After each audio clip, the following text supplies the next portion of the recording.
Assalamualaikum warahmatullahi wabarakatuh. Anak-anak, bagaimana kabar kalian hari ini? Semoga kalian dalam keadaan sehat dan tetap semangat belajar matematika meskipun kita belajarnya harus dilakukan dari rumah. Baik anak-anak, pada video sebelumnya Ustazah sudah menyampaikan materi tentang pola konfigurasi objek pada persegi atau pola konfigurasi objek persegi. Nah, pada video kali ini Ustazah kembali akan menyampaikan materi pola konfigurasi objek. Tapi tentunya konfigurasi objek kali ini berbeda dengan konfigurasi objek pada video sebelumnya. Oke, untuk lebih lanjut kalian simak dengan baik ya penjelasan dari Ustazah berikut ini. Konfigurasi seperti yang sudah Ustazah sampaikan pada video sebelumnya artinya adalah bentuk. Jadi kalian masih ingat pola konfigurasi objek itu dapat diartikan sebagai apa? Ya, sebagai pola dari bentuk suatu objek. Nah, sekarang kalian perhatikan gambar lingkaran berikut ini. Nah, lingkaran-lingkaran pada gambar itu membentuk suatu konfigurasi yang memiliki pola. Coba kita lihat polanya, yaitu yang pertama, pola pertama memiliki dua lingkaran. Kemudian pola kedua terdiri dari 6 lingkaran. Selanjutnya pola ketiga terdiri dari 12 lingkaran. Dan pola keempat terdiri dari 20 lingkaran. Lalu bagaimana jika kalian diminta untuk menentukan pola ke-10?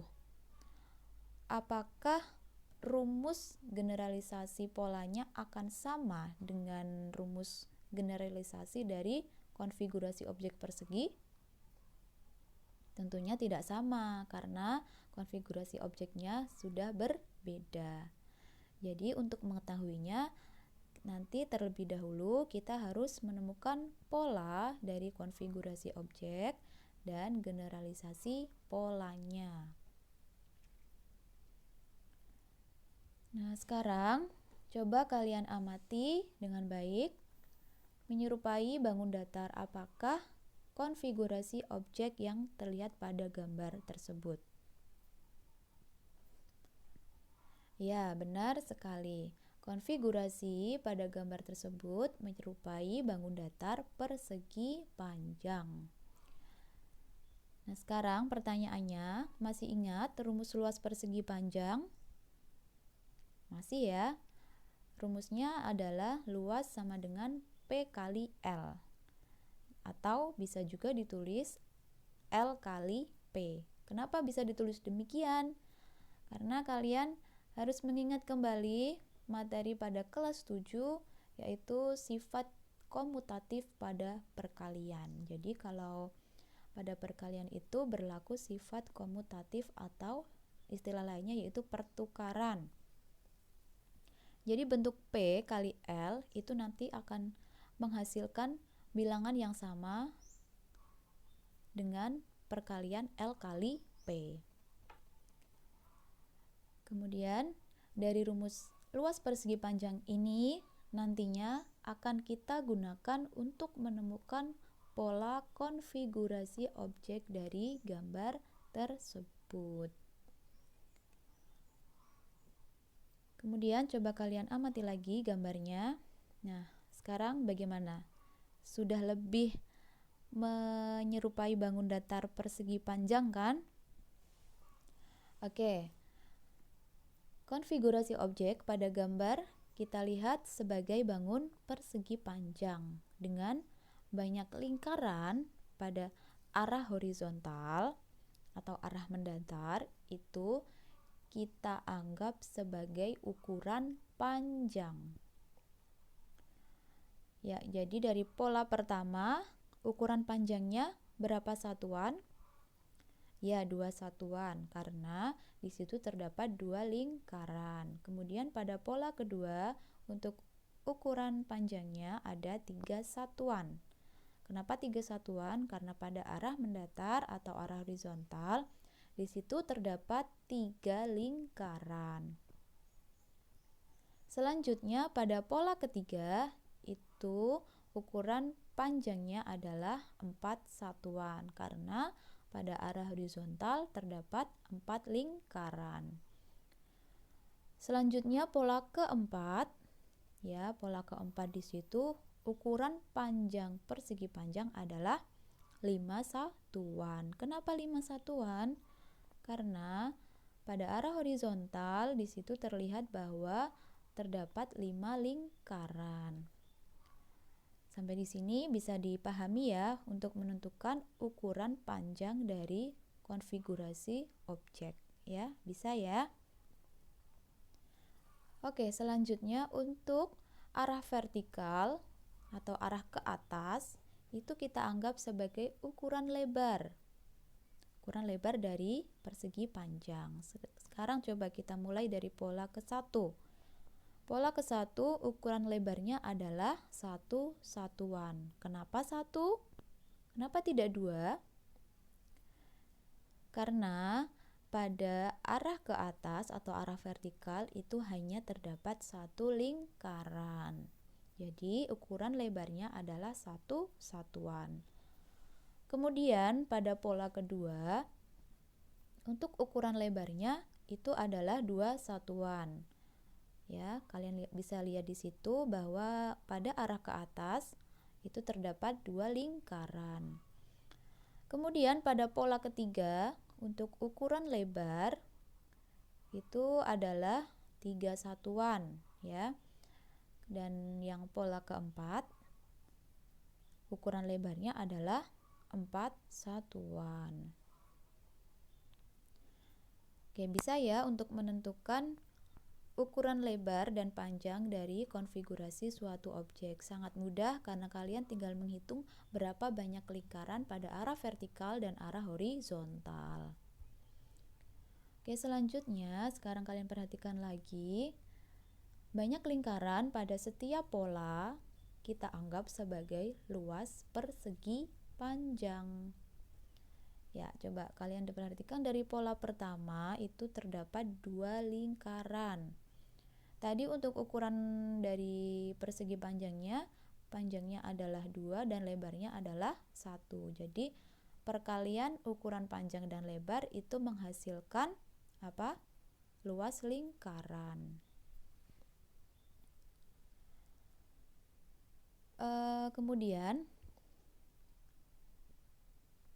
banyaknya lingkaran dengan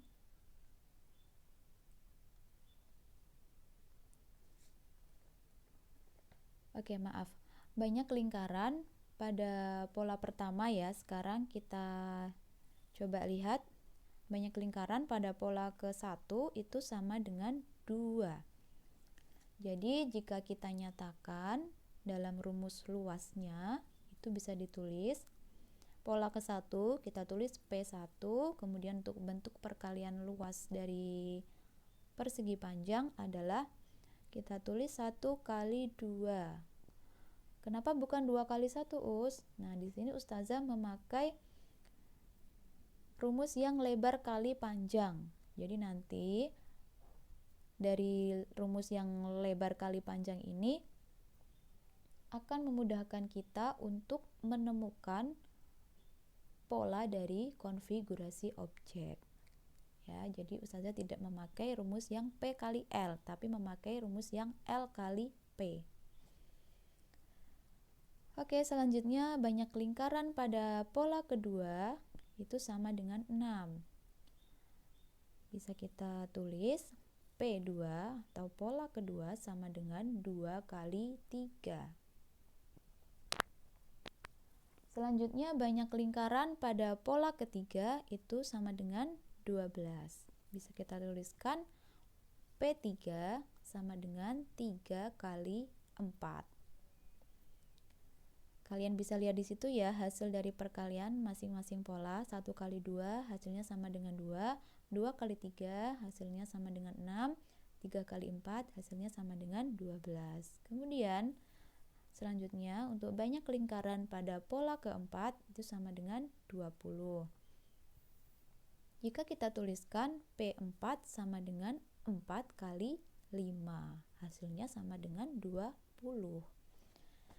Jadi anak-anak, kalian perhatikan di situ untuk angka-angka yang berwarna kuning itu menyatakan lebar dari persegi panjang. Kemudian angka yang berwarna biru itu menyatakan panjang dari persegi panjang. Kemudian kalian perhatikan masing-masing indeks pada huruf P. Masih ingat ya apa itu indeks? Indeks itu adalah angka yang mengikuti pada huruf P itu, yang ada di sampingnya huruf P, yang ukurannya lebih kecil dan berwarna kuning.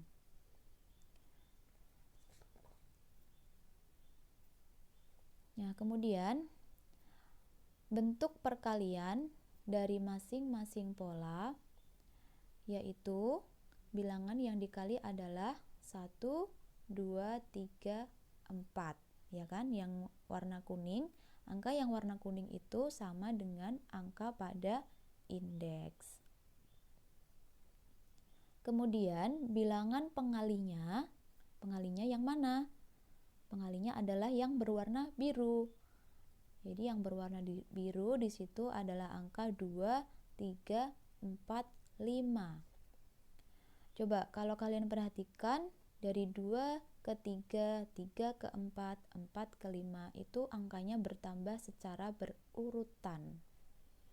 Dari 2 menjadi 3 itu kan ditambah 1, kemudian 3 ke 4 ditambah 1, 4 ke 5 juga ditambah 1. Nah, sekarang coba kalian amati lagi. Bilangan pengali yang berwarna biru itu ya, nilainya selalu 1 lebihnya dari bilangan yang dikali atau bilangan indeksnya yang berwarna kuning itu. Coba kalian perhatikan dari pola ke 1. Itu kan perkaliannya yaitu 1 kali 2. 1 adalah bilangan yang berasal dari indeksnya. Kemudian untuk yang 2 itu nilainya 1 lebihnya dari bilangan 1, ya. Kemudian 3 itu untuk pola kedua, 3 itu nilainya juga 1 lebihnya dari bilangan 2.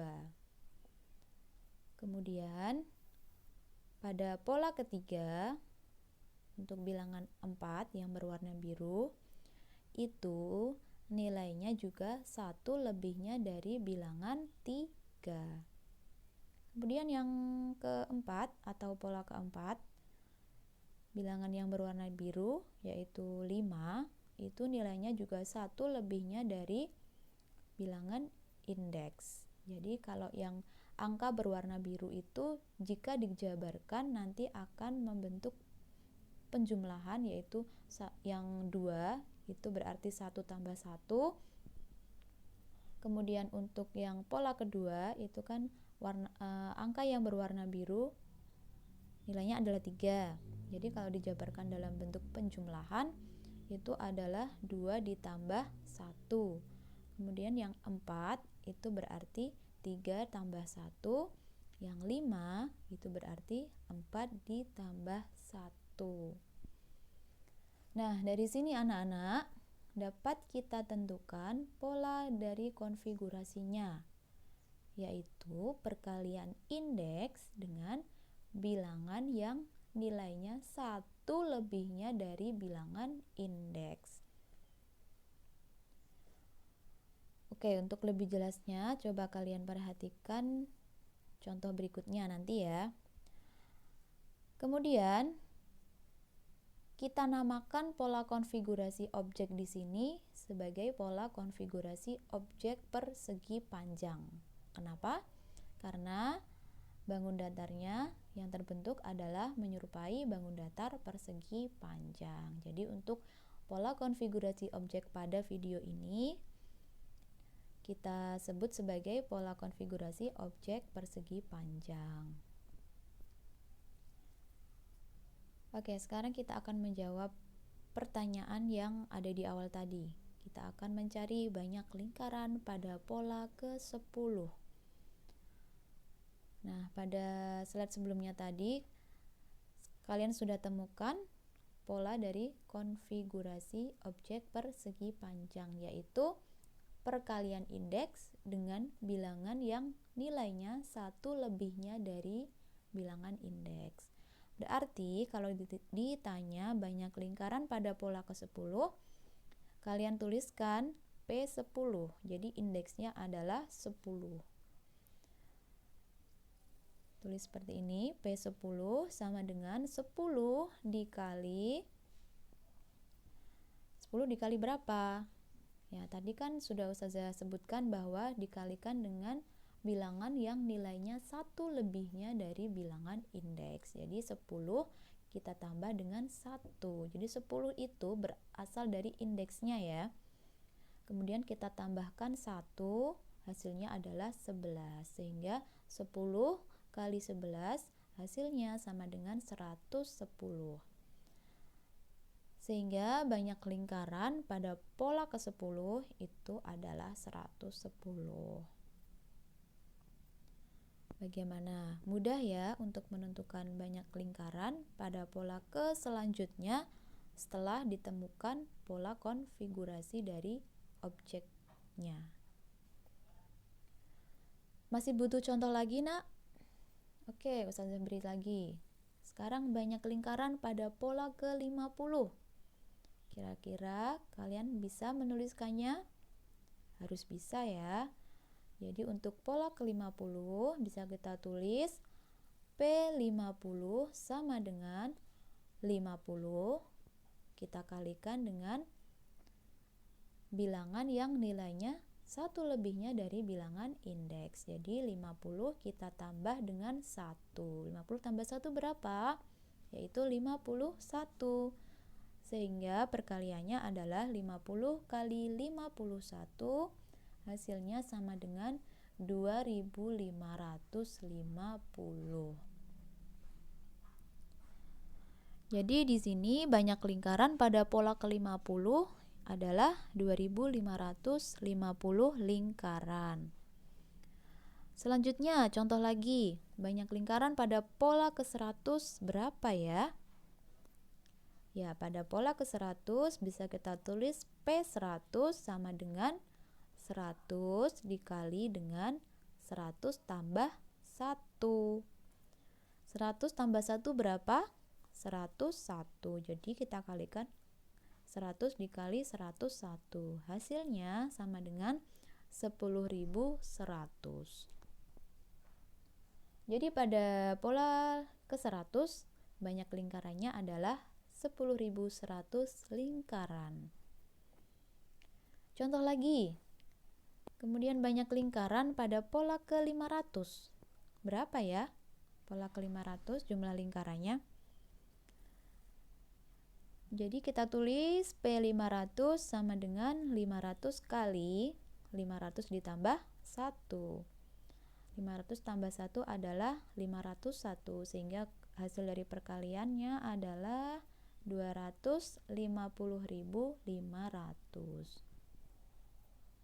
Jadi di sini pada pola ke-500 banyak lingkarannya adalah 250.500 lingkaran. Nah, sampai di sini semakin bisa memahami ya cara menentukan pola ke selanjutnya pada konfigurasi objek persegi panjang.